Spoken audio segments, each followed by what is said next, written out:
I see, you've spent so long trying to explain yourself better. Thinking if you just found the right words, the right moment, the right tone, and hoping they'd finally get it. And you know what? They get it. They always did. So, let's stop pretending this is a communication problem. Because it's not. Communication problems are accidental. What's happening to you is not an accident. They understand you perfectly, they just decided that what you need doesn't matter enough to act on. That's not confusion. That's a choice. They said, I just don't understand what you want from me. Yeah, right. And somehow they still don't understand what you want. But they remember exactly what you said in an argument when it suits them, don't they? That's called selective memory, selective understanding, selective care. And you've been standing there, explaining, re-explaining, simplifying, softening, trying to make yourself easier to understand. But let me put it this way, you were never hard to understand. You were just easy to ignore. There's a difference. Can you see it? Because once you see it you can't unsee it. So let's repeat that, they don't misunderstand you, they ignore you. And deep down you already knew that. Here's the thing, you replay conversations in your head. Not because you're obsessive, no. Because you're trying to figure out where it went wrong, what you said, how you said it. Whether you were too much or not enough, whether a different approach would have landed differently. Let's be honest here, it wouldn't have. Because the problem was never how you said it. The problem is who you said it to. See, you've tried everything, haven't you? You've been calm, you've been emotional, you've written it down, you've picked the right moment, you've waited until they were in a good mood. You've timed it, planned it, rehearsed it. And every single time you walk away feeling like you failed. Like you still didn't manage to make them understand. But you did, they just didn't respond the way you needed them to. Think about it, there's a difference between someone who doesn't understand and someone who understands and moves on anyway. One of them makes you feel unheard, the other one makes you feel invisible. And invisible is exactly what you've been feeling, isn't it? Do you remember when they said, "You never tell me how you feel"?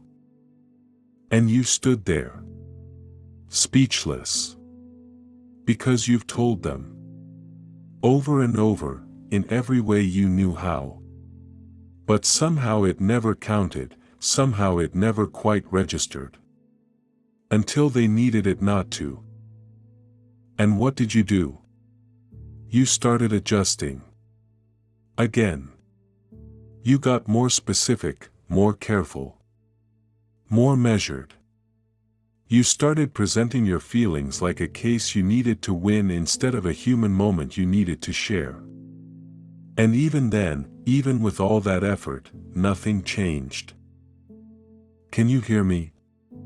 Nothing. And here's what that does to you. You start doubting yourself, you start wondering if maybe you really are unclear, maybe you really are too complicated, maybe the problem really is you. So you try harder, you explain more, you give more context, more examples, more patience. And they take all of it. And do nothing with it. That's not a misunderstanding, that's dismissal with a polite face on. You weren't failing to communicate. You were communicating to someone who had already decided your words had no weight.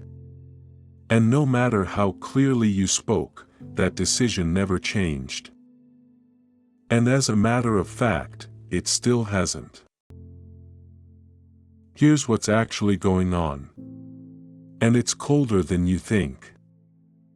Ignoring someone takes effort. People tend to forget that. They assume ignoring is passive. That it's just absence. But selective ignoring, the kind where they tune you out on the things that matter and snap back in on the things that serve them, that takes awareness. That takes choice, every single time. Listen, they're not zoning out. They're filtering. Think about it. They hear you when you're happy, they hear you when you're useful, they hear you when the conversation benefits them somehow. But the moment you bring something that requires them to show up, to adjust, to actually consider you, suddenly they're confused. Suddenly they didn't quite catch that, suddenly it's not the right time. How convenient, isn't it? And one of their favorites, you know I'm not good at this stuff. Of course. Right. They're not good at it. And yet they manage just fine when it's something they want, when it's their needs on the table, when it's their feelings that need addressing. Funny how the confusion disappears then, isn't it? So, let's call it what it is. This isn't a limitation. This is called a preference. They prefer not to engage with your needs because engaging would cost them something. Something like effort, accountability, change. And they've decided, quietly, without telling you, that you're not worth that cost. That's the part that stings. Not that they can't, but that they looked at you and decided they won't. Believe or not, and here's how the pattern runs. You bring something up, they half listen. You can feel it, that glazed look, that one-word response, that subtle shift toward their phone or the TV or anything that isn't you. So you push a little, try to re-engage. And suddenly you're nagging, suddenly you're too intense, suddenly the problem isn't that they weren't listening, it's that you wouldn't let it go. Think about it, you see what happened there. You came in with a need, you left defending your right to have one. That's not an accident, that's a pattern. And patterns don't happen by themselves. They're built, slowly, repeatedly, until you start self-censoring before you even open your mouth because somewhere along the way you learn that speaking up costs you more than staying quiet. The harsh truth is, they trained you to go silent. And they didn't even have to try that hard. Actually, the most brutal part of all this? They know you. They know what matters to you, what hurts you, what you need to feel safe. And they use that knowledge not to show up for you, but to know exactly how far they can push before you break. That's not ignorance, that's intimacy used as a weapon. And you handed them everything they needed to do it. Because you trusted them. That's not your fault, but it is your reality. Right, I think it's the high time to talk about what happens if you keep going like this. Because there's a version of you down the road that's completely silent. Not peaceful silent, not healed silent. Just empty. Someone who stopped sharing, stopped expressing, stopped expecting to be heard. Someone who learned so well that their words don't land that they eventually stopped sending them. Tell me, is that who you want to become? You've already started, haven't you? You already hold things back, you already have a list, maybe not written down, but you know it, of topics you don't bring up anymore. Things you've accepted you'll never get a real response to. Things you've quietly buried because the effort of raising them costs more than the silence. And you know what? That list is getting longer. And interestingly, you know it. The other day they said, "You've been so quiet lately." Oh really? Right. Suddenly they notice. Not when you were talking, not when you were trying. Now, when the silence is loud enough to threaten their comfort. Now they're curious, now they want to know what's wrong. And let's say it out loud, not because they care, but because your silence is inconvenient for them. And here's the brutal truth. Every day you stay in this, every day you keep adjusting, shrinking, self-censoring, you're teaching yourself that your voice doesn't matter. Not them. You. You're the one internalizing it now, you're the one starting to believe it. The thing is, that's the real damage. Not what they did, but what you're starting to do to yourself because of it. Let me ask you, how long before you forget what it feels like to be actually heard? To say something and have someone lean in instead of tune out? To share something real and have it received without having to fight for that reception? You deserve that. Not as a reward, not when you've finally explained yourself well enough. Just because you're a person. And right now you're spending that on someone who decided a long time ago that listening to you was optional. Let me repeat it, optional. Think about that word. Everything you feel, everything you carry, everything you've tried to share. To them. Optional. That said, the question isn't whether they'll ever truly hear you. They've already answered that. The question is, how much more silence are you willing to swallow before you stop? Listen, here's where it changes. If you decide it does. Because nothing changes on its own. You know that by now.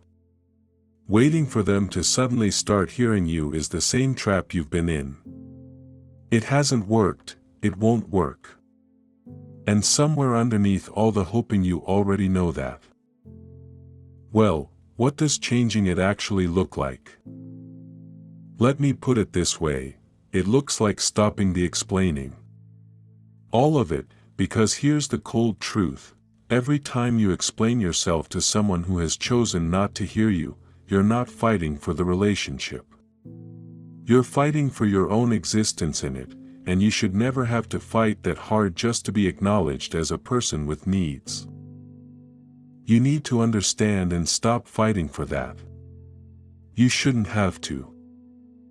To be fair, it looks like paying attention to how you feel after conversations with them. Not during. After. Because during, you're still hoping. After is when the truth settles, after is when you notice that hollow feeling, that exhaustion. That low-grade disappointment that's become so familiar you've almost stopped recognizing it as a sign. Because it's a sign. And let's just say, it looks like accepting, really accepting, not just intellectually understanding, that you cannot make someone hear you who has decided not to. You can be clearer, you can be calmer, you can be more patient, more articulate, more strategic. And it will not matter. Because the issue was never your delivery. It was their decision. And that decision belongs to them. Not you. If you think about it, boundaries here aren't about ultimatums. They're about redirecting your energy toward people and spaces where you are actually heard. Where you don't have to repeat yourself 3 times and then apologize for bringing it up. Where your words land without you having to force them through a wall of indifference. And those people exist, that feeling exists. You've just been so deep in this that you've forgotten what it feels like. It's really time for you to be honest. When did you last feel truly heard?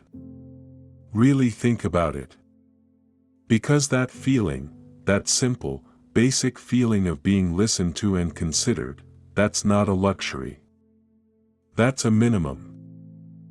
And right now you're accepting less than the minimum.